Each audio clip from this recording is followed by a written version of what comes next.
It's clear that jobs and the economy continues to be the single most important issue on the minds of Americans. Although the employment picture has improved nationwide, underemployment continues to be rampant, and the economy seems to be stuck in neutral. Annual GDP growth has been anemic, and most forecasts project GDP growth rates between 1% and 2% for much of the foreseeable future.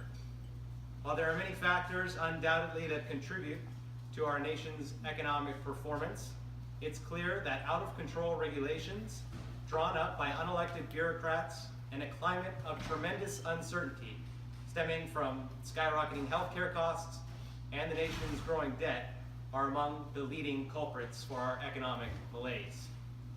Businesses right here in Santa Maria and throughout the Central Coast will be hit hard, if they haven't been hit hard already, by onerous and costly regulations like the EPA's Waters of the U.S. rule, which has a particularly detrimental impact in most parts of Central California and along the Central Coast, and for a lot of our ag folks out here, and things like the Department of Labor's overtime rule, which is an egregious example of government intrusion into the workplace.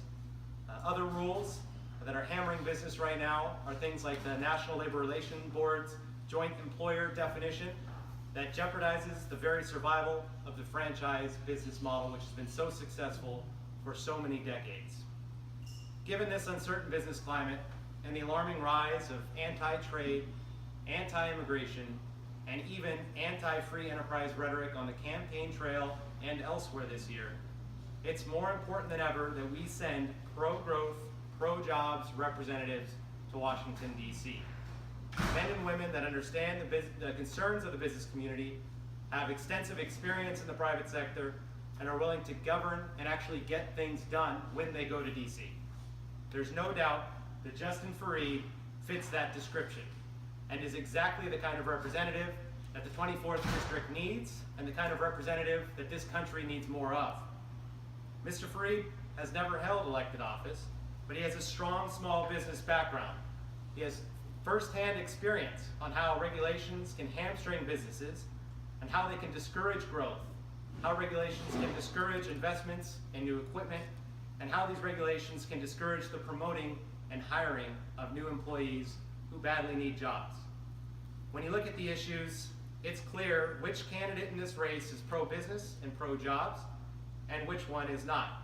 When you do a side-by-side comparison of Mr. Farid's record and Mr. Carvajal's record, I think that the choice is pretty clear, that Mr. Farid supports pro-business, pro-growth policies that are going to improve the lives of folks here in Central and Coastal California. He understands that the nation is facing a looming debt crisis, and he has spoken out about the need for entitlement reform. Meanwhile, his opponent, Mr. Salud Carvajal, talks little about the nation's debt crisis, but when he does, the only solution he offers is a tired soundbite of raising taxes on the rich and multinational corporations.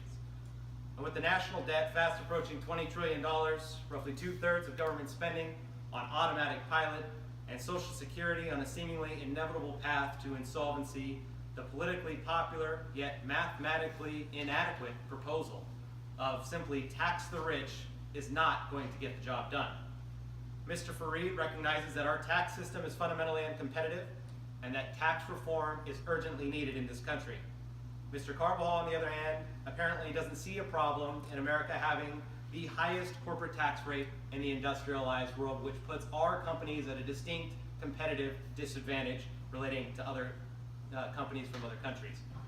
Mr. Farid, on energy issues, supports clean energy, but understands that natural gas and other hydrocarbons realistically need to be a part of the equation to fulfill California's and the nation's energy needs.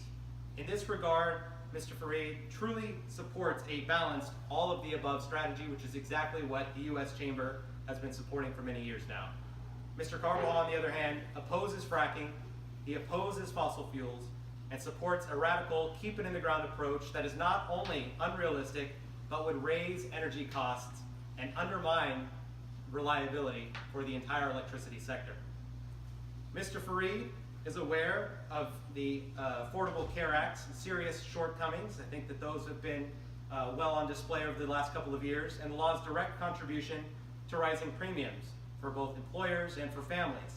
And he supports free enterprise solutions that would bring down healthcare costs for everybody right here in the 24th Congressional District. Meanwhile, Mr. Carbajal supports a government-run, single-payer system that doubles down on the failures of the ACA and will all but eliminate competition in healthcare services and access to quality care. I think it's clear, looking at both candidates' records on the issues, that Justin Farid is the candidate that will work to advance a common-sense, pro-growth agenda in Washington, D.C. The Central Coast deserves a representative like Mr. Farid, someone who understands the business community and is willing to work with both sides of the aisle to get things done. A Central Coast native and a local businessman, Justin Farid understands the critical issues facing this region's employers and employees and has demonstrated a willingness to work in a bipartisan fashion to get things done once he's in Washington, D.C. In this era of slow growth, economic uncertainty, and an extreme partisan gridlock, it's critical that we send Justin Farid to D.C. so that he can continue to champion pro-business, pro-jobs, pro-economic growth policies that will improve the lives of all Central Coast residents. For all these reasons that I have announced today, I am honored to be here to announce the U.S. Chamber's endorsement of Mr. Justin Farid for California's 24th Congressional District.